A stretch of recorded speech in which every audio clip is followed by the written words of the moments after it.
నీళ్లు ఇవ్వగలిగితే రాష్ట్రంలో రిచెస్ట్ డిస్ట్రిక్ట్ ఏదంటే దానికి చిరునామాగా అనంతపురం.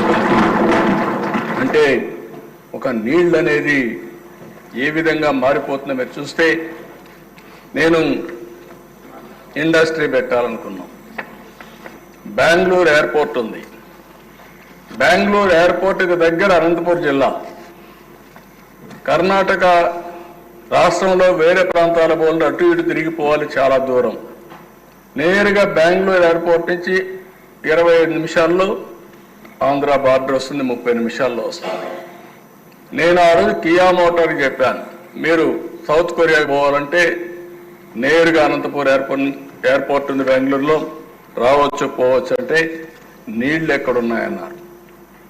ఆ రోజు మీరు చూస్తే అంద్రి నీవా ద్వారా గొల్లపల్లి రిజర్వాయర్ కట్టి 8 నెలల్లో 9 నెలల్లో పూర్తి చేసి ఆ నీళ్లు తీసుకొచ్చిన తర్వాత ప్రాజెక్టు ప్రారంభించి 5 ఏళ్లలోనే కియా మోటార్ కూడా మ్యానుఫ్యాక్చరింగ్ ఫస్ట్ యూనిట్ నేనే పోయి ఇనాగరేట్ చేశామంటే నీళ్లుంటే ఎన్ని మార్పులు వస్తాయో ఇది ఒక ఉదాహరణ అని చెప్పి కూడా నేను మీకు తెలియజేస్తున్నా. అయితే దిశ అలాంటి ఈ ప్రాజెక్ట్ మనం చూస్తే 14-19 ప్రాజెక్ట్ని పరిగెత్తించాం. చాలా నేనైతే ప్రతిరోజు కూడా నా మనసులో ఉండేది. నేను ప్రాణనిత్యం ఆలోచించేవాడిని. ఎప్పటికప్పుడు దీన్ని ఆలోచించి ఏ విధంగా పూర్తి చేయాలనో పీపీఏ, ఇంకో పక్క సిడబ్ల్యూసి వీళ్ళందరినీ కూడా కోఆర్డినేట్ చేసుకుంటూ ఎక్కడ చిన్న పొరపాటు జరగకుండా డిలే కాకుండా ముందుకు పోయే అధ్యక్ష. ఒక్క రోజులో స్పిల్ ఛానల్ కోసం 32,215 క్యూబిక్ మీటర్ల కాంక్రీట్ పనులు చేసి గిన్నెస్ రికార్డు క్రియేట్ చేశాం. మొట్టమొదటిసారిగా అంతవరకు చరిత్రలో ఎప్పుడు జరగలేదు కాంక్రీటింగ్ 1 డే. అది చేసి ముందుకు పోయాం.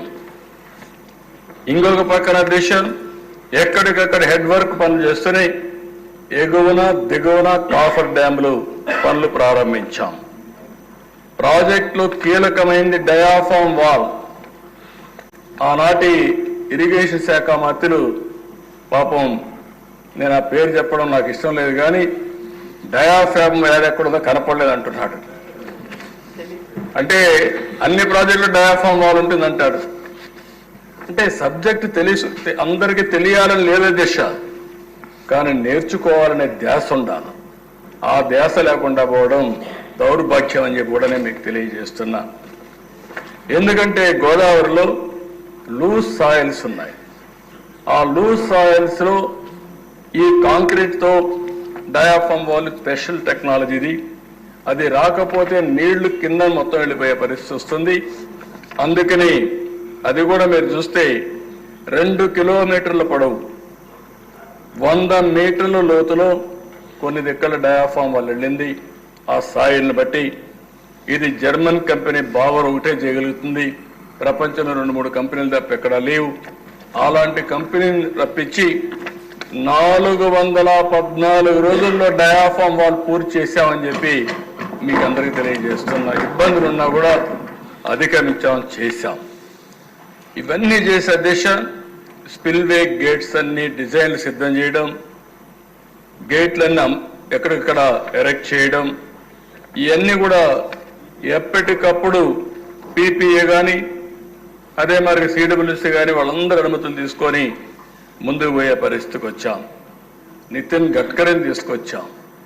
నేను అబ్రాడ్ పోతాను నాగ్పూర్కి వెళ్ళాను. అదే దేశగా పనిచేశాం. ఒక పద్ధతి ప్రకారం పనిచేశాం. దీనివల్ల మీరు ఆలోచిస్తే అధ్యక్ష గేట్లు పెట్టగలిగాం, స్పిల్వే చేశాం, స్పిల్ ఛానల్ పనులు పూర్తి చేశాం. అన్ని కూడా సమర్థవంతంగా చేసుకుంటూ ముందుకు పోయి 72% పనులు పూర్తి చేశాం. 28 సార్లు నేరుగా వెళ్ళాను ప్రాజెక్టు దగ్గరికి. 82 సార్లు వర్చువల్గా రివ్యూ చేశాను. ఎన్ని ఇబ్బందులు ఉన్నా సరే కేంద్రం ఒకసారి డబ్బులు ఇవ్వకపోయినా మన డబ్బులు ఖర్చు పెట్టి మళ్ళా రీఎంబర్స్మెంట్ తెచ్చుకున్నాం. అన్ని ఇది చేశాం కాబట్టి 72% పూర్తయింది. అదే ఆనాడు 2019లో తెలుగుదేశం పార్టీ కొనసాగి ఉన్నట్లయితే 2020-21కి పోలవరం పూర్తయి జాతికి అంకితమయ్యేది. అలాంటి ప్రాజెక్టు దిశ ఒక పక్క రీహాబిలిటేషన్ కోసం R&R ఇచ్చాం, బిల్డింగ్లు కట్టాం, ఎన్ని చేయాలో అన్ని చేసి వెళ్ళాం. 2019లో ప్రభుత్వం మారింది. అక్కడి నుంచి ఆ దిశ reverse tendering.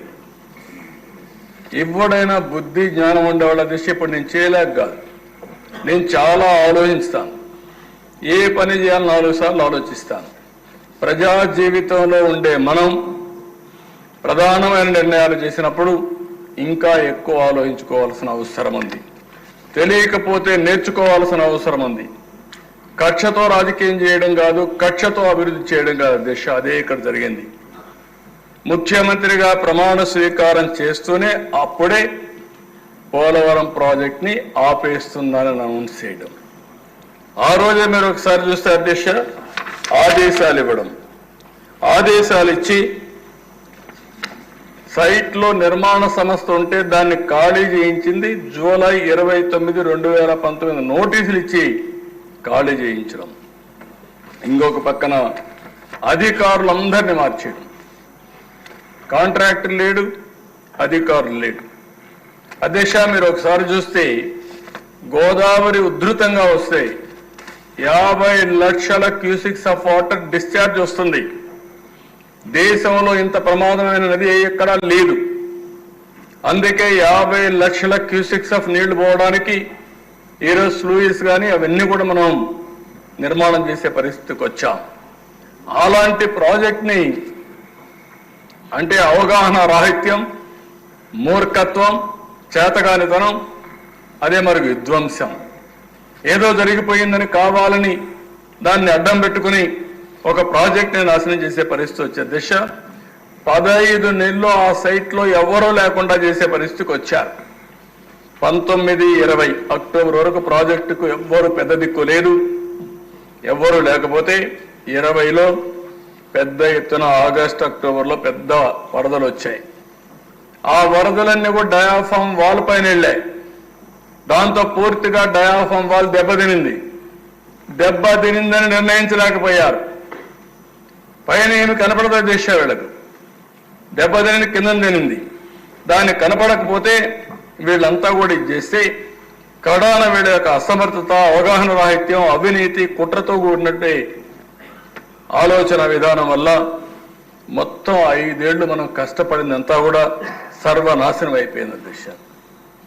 CW central water commission అంత మునుపు దిశ PPA చాలా స్పష్టంగా చెప్పారు, మీరు తొందరపడుతున్నారు. రేపు ప్రాజెక్ట్ని పనిచేస్తే ఏదైనా జరిగితే ఎవరిని బాధ్యులు చేయాలి? మొన్నటి వరకు పనిచేసిన ఓల్డ్ కాంట్రాక్టరా, ఇప్పుడు పనిచేసే న్యూ కాంట్రాక్టరా? ఓల్డ్ కాంట్రాక్టర్ అంటాడు నాకేం సంబంధం అని, న్యూ కాంట్రాక్టర్ అంటే నేను బాగానే చేశాను, పాత వాళ్ళు బాగా పనిచేయదంటారు. కాబట్టి సరైన నిర్ణయం కాదు, తొందరపాటు తగదు, ఆలోచించండి, పెండింగ్ పెట్టండి అంటే PPA కూడా చెప్పకుండా ఆ రోజు దిశ నిర్ణయం చేసి రాటిఫికేషన్కి PPA పంపించారు. అది వాళ్ళు ఏం చేయాలో తెలియకుండా ఈ ప్రజాస్వామ్యంలో దాన్ని వదిలేసే పరిస్థితికి వచ్చారు. ఆ తర్వాత దిశ సెంట్రల్ వాటర్ కమిషన్ ఎవరైతే IIT హైదరాబాద్ను పంపించి చూడమంటే వాళ్ళు చూసిన తర్వాత మొత్తం డయాఫామ్ వాల్ దెబ్బతిని చెప్పే పరిస్థితికి వచ్చారు. డయాఫామ్ వాల్ దెబ్బతిన దిశ దానిపైన మళ్ళీ ఏం చేయాలో భర్జనపడి ఈరోజు ఇంటర్నేషనల్ ఎక్స్పర్ట్స్ అమెరికా నుంచి ఇంకా కెనడా నుంచి అక్కడి నుంచి తీసుకొచ్చి ఎక్స్పర్ట్స్ వచ్చి మొత్తం అధ్యయనం చేసిన తర్వాత 4 దిక్కుల దెబ్బతినింది. ఆ రోజు 440 కోట్ల రూపాయలతో డయాఫామ్ వాల్ కట్టాం. 4 దిక్కుల దెబ్బతినింది. ఇప్పుడు రిపేర్లు చేయాలంటే 490 కోట్లు అవుతుంది. కానీ గ్యారంటీ లేదు. భర్జన చేశారు, ఆలోచించారు, కడాన ఒకటే నిర్ణయించారు. ఎలాంటి తప్పు జరిగినా భవిష్యత్తులో పెను ప్రమాదం వస్తుందనే ఉద్దేశంతో మళ్ళీ కొత్త డయాఫామ్ వాల్కు పోవాలని చెప్పి నిర్ణయం చేశారు అధ్యక్ష. కొత్త డయాఫామ్ వాల్ ఈరోజు ఖర్చు చూస్తే 990 కోట్ల అధ్యక్ష.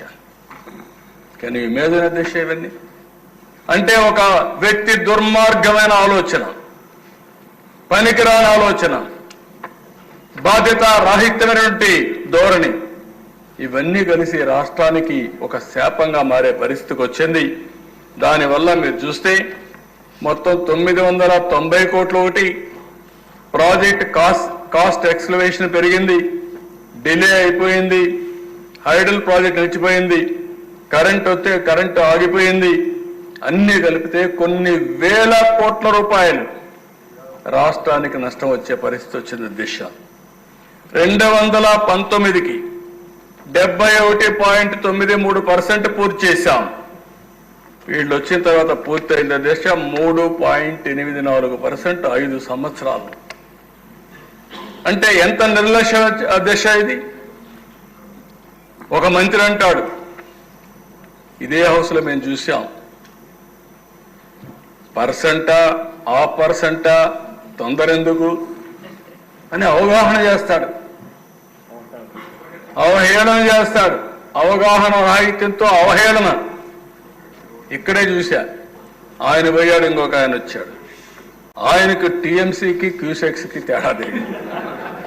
ఆయన ఒక మంత్రి, నేర్చుకోవాలని ధ్యాస లేదు. సరే అవన్నీ నేను మాట్లాడకూడదు, మా సభ్యులు అయితే మాట్లాడతారు కానీ ఆయన నేను మాట్లాడకూడదు. నాకు సభ్యత ఉంది, మీరు కూడా అవసరం లేదు. ఇక్కడ ఈ హౌస్లో ఉందాతనాన్ని పాటిద్దాం, అక్కడి నుంచి చేస్తారు. కడాన దిశ 16,493 కోట్ల రూపాయలు రోజు ఖర్చు పెడితే వీళ్ళు వచ్చిన తర్వాత 4,900 కోట్లు ఖర్చు పెట్టారు. పోలవరం పూర్తయి ఉంటే దిశ 194 టీఎంసీ నీళ్లు మనం పొదుపు చేసుకునేవాళ్ళం, రిజర్వాయర్లో నీళ్లు నింపేవాళ్ళం. దీనివల్ల దిశ ఫ్లడ్ వాటర్ కూడా మనకి ఎక్కువ ఫ్లడ్ వాటర్ని డైవర్ట్ చేసుకునేవాళ్ళం. ఈరోజు ఫ్లడ్ సీజన్లో దగ్గర కృష్ణా డెల్టాకే 100 టీఎంసీ నీళ్లు, రేపు రాబోయే రోజుల్లో ఇంకా ఎక్కువ నీళ్లు తీసుకొచ్చి Krishna delta, eastern delta, western delta రెండు కూడా ఇది అవుతుంది. ఇంకో పక్కన ఏదైతే నాగార్జున రైట్ మెయిన్ కెనాల్ వరకు తీసుకుపోతే అక్కడ 150 టీఎంసీ నీళ్లు వాడుకునే పరిస్థితి వస్తుంది. రాయలసీమకు తీసుకుపోతే ఇంకన్ని రిజర్వాయర్లో నీళ్లు పెట్టుకునే పరిస్థితి వస్తుంది దిశ. ఆ విషయాలు కూడా నేను వస్తాను. ఈరోజు మీరు ఒకసారి చూస్తే దిశ, అంటే ఈ అసెంబ్లీలో మేము చూసాం అధ్యక్ష, ఎన్ని విపరీతంగా కనీసం గోదావరి నుంచి నీళ్లు తెస్తా ఉన్నారు. గోదావరి నుంచి పైన నీళ్లు వచ్చి శ్రీశైలంలో వేసేసి ఆ నీళ్లు తీసుకొచ్చి రాయలసీమను సస్యశ్యామలం చేస్తానంటే నేను ఎగతాళి కూడా చేశాను అనుకుంటాను. ఆ రోజు అసెంబ్లీకి కూడా నీళ్లు వచ్చాయి, కైలాసం వరదలు వచ్చేసాయని ఆ రోజు నేను చెప్పాను అధ్యక్ష. అవగాహన లేకపోతే నేర్చుకోండి అంటే అవహేళన చేశారు నన్ను. ఇదే సీట్లో కూర్చొని నేను చెప్పాను, తెలుగు గంగకు 5 టీఎంసీ నీళ్లు ఇవ్వాలి. మీరు రికార్డు చూస్తే ఐడియా వస్తుంది. 5 టీఎంసీ నీళ్లు ఇవ్వాలి, ఒరిజినల్గా 15 టీఎంసీ నీళ్లు.